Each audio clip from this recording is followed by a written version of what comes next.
Hmm.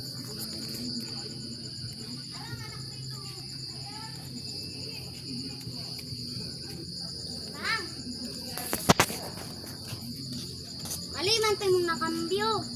Ha? Ang anak man to sa itom ang imong gikambyo, imong gihatag dito. Kay kinsa nagihatag? Atong anak sa kuan.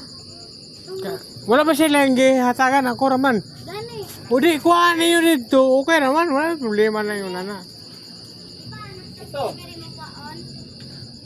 Amali pa. Okay na sinoy. Wala problema. Basta akong ginaapa sa kuha, kanang ginaluto ni papan mo karon. Kanang ginataan niya Doon gulay. man sa itom. Tambo. Lagi yung dere pre. Di ganyo. Laira basta si Kinesa ko nga, wako kagulay ay. Laira kay dire sa Tibok San Vicente. Pasati si Tiyo Remy ang magluto og gulay putangin na.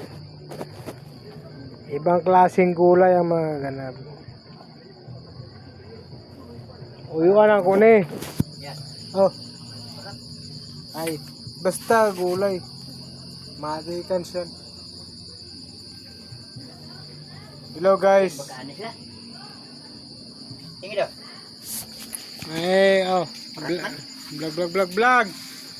Ay, putang ina, pasok ko. O, tama na nga sin. Balanse kay Chong. Okay kayo. Dili para dili sa sobrang bitsin pun. Putang ina. Mo nang pinaka kuno kay Tirimi. Pagabot sa gulayanay lang. Lami kayo. Ang problema lang karon guys. Di na uso ang kuol. Kung nauso pa ang kuol karon nga panahon, mangambot na lang ko. Maningila ang kusog karon.